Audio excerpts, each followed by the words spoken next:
नांदुरा शहराचा गेल्या अनेक वर्षांपासून रखडलेला आणि स्थानिक नागरिकांसाठी डोकेदुखी ठरलेला रेल्वे उड्डाण पुलाचा प्रश्न अखेर कायमचा मार्गी लागलाय।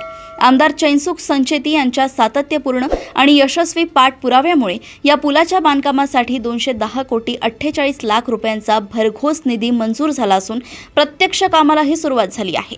28 मे रोजी आयोजित एका पत्रकार परिषदेत आमदार संचेती यांनी ही अधिकृत घोषणा केली।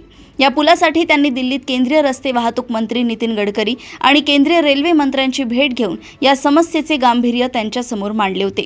या पुलाचे काम तेजस सुपर स्ट्रक्चर या नामांकित कंपनीला देण्यात आले असून कामाचा दर्जा उत्तम असावा, कोणत्याही प्रकारची हलगर्जी सहन केली जाणार नाही असा कडक इशारा आमदारांनी कंपनीला दिलाय। या रेल्वे गेटमुळे वर्षानुवर्षे नांदुरा वासियांना मोठा मनस्ताप सहन करावा लागत होता। गेट वारंवार बंद राहत असल्यामुळे तातडीच्या उपचाराची गरज असलेले रुग्ण आणि प्रसूतीसाठी जाणाऱ्या महिलांना तासनतास तात्कळत राहावे लागत होते। तसेच विद्यार्थी, नोकरदार, शेतकरी आणि लग्न कार्यासाठी जाणाऱ्या वराडी मंडळींची मोठी कोंडी होत होती। या पुलामुळे आता नागरिकांची या त्रासातून कायमची मुक्तता होणार आहे। दरम्यान निवडणूक काळात दिलेला शब्द पाळत आमदारांनी एवढा मोठा निधी मंजूर आणल्याबाबत नांदुराकरांनी आमदार चैनसुख संचेती यांचे जाहीर आभार मानले असून संपूर्ण शहरात आनंदाचं वातावरण आहे। आज मलकापूर विधानसभा क्षेत्रातील अतिशय महत्त्वाचा प्रश्न म्हणजे रेल्वे गेट क्रमांक 20 नांदुरा जळगाव जामोद या रस्त्यावरील वाहतुकीला होत असलेला खोळंबा। या रेल्वे गेटच्या सातत्यानं बंद राहण्यामुळे आणि तासनतास बंद राहत असल्यामुळे अनेकदा शेतकरी, त्याचबरोबर ॲम्ब्युलन्समध्ये असलेला रुग्ण याला मोठ्या समस्येला सामोरे जावं लागत होतं। सर्वसामान्य जनता याला त्रस्त झाली होती आणि हा प्रश्न सुटला पाहिजे म्हणून अनेक वर्षापासून आम्ही रेल्वे प्रशासन, त्याचबरोबर या हिंदुस्थानचे रेल्वे व वाहतूक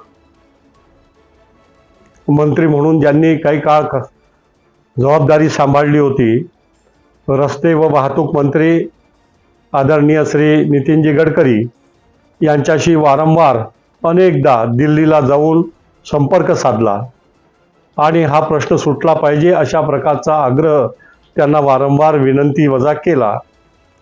त्यानंतर रेल्वे मंत्री म्हणून श्री अश्विनीजी वैष्णव यांची सुद्धा या संदर्भामध्ये भेट घेतली आणि त्यांना हा प्रश्नाचं गांभीर्य त्यांना सुद्धा अवगत करून दिलं आणि आपल्या केंद्राच्या क्रीडा व युवक कल्याण राज्यमंत्री व या विभागाच्या लाडक्या खासदार श्रीमती रक्षाताई खडसे यांनी सुद्धा हा प्रश्न गांभीर्याने घेतला आणि केंद्रामध्ये आणि राज्यामध्ये हे वारंवार या प्रश्नाच्या बाबतीत DRM असो, GM असो आणि जनरल मॅनेजर असो यांच्याकडे, रेल्वेच्या प्रत्येक अधिकाऱ्यांकडे हा प्रश्न मांडलेला आहे। त्यानंतर महाराष्ट्राचे लाडके मुख्यमंत्री आदरणीय देवेंद्रजी फडणवीस यांना सुद्धा आम्ही विनंती केली आणि त्यांनी सुद्धा सहकार्य केले आणि एकंदरीत सर्वांच्या या ठिकाणी कार्यामुळे, मदतीमुळे आज हा प्रश्न सुटलेला आहे।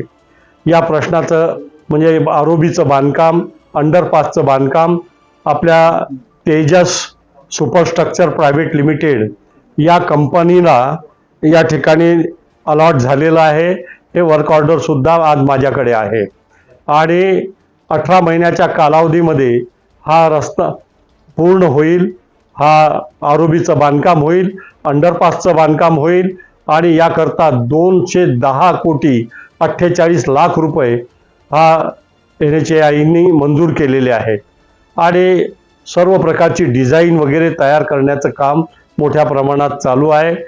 त्याचबरोबर ट्रायल पिट्स घेण्याचं काम चालू आहे। ज्या कंपनीने हे बांधकाम घेतलेलं आहे त्यांचे इंजिनियर्स इथे नांदुऱ्यामध्ये सर्व काम करतायत आणि रेल्वे प्रशासनाचे इंजिनियर आणि कार्यकारी अभियंता माननीय श्री चव्हाण साहेब हे सुद्धा अनेकदा संपर्क करून आज दिल्लीमध्ये सही झाली, आज मुंबईमध्ये सही झाली, आज म्हणजे प्रत्येक ट्रॅकिंग हे या कामाचं करत होते आणि ओव्हरऑल सर्वांच्या प्रयत्नामुळे आम्हा सर्वांच्या वारंवार आग्रह केल्यामुळे मागणी केल्यामुळे रेल्वे प्रशासन आणि रस्ते वाहतूक मंत्री आदरणीय नितीनजी गडकरी यांनी शेवटी हे प्रश्न सोडवलेत. त्याबद्दल मी त्यांचे मनापासून धन्यवाद देतो त्यांना. नांदुरा येथून अनिल कुमार गोठी यांची रिपोर्ट.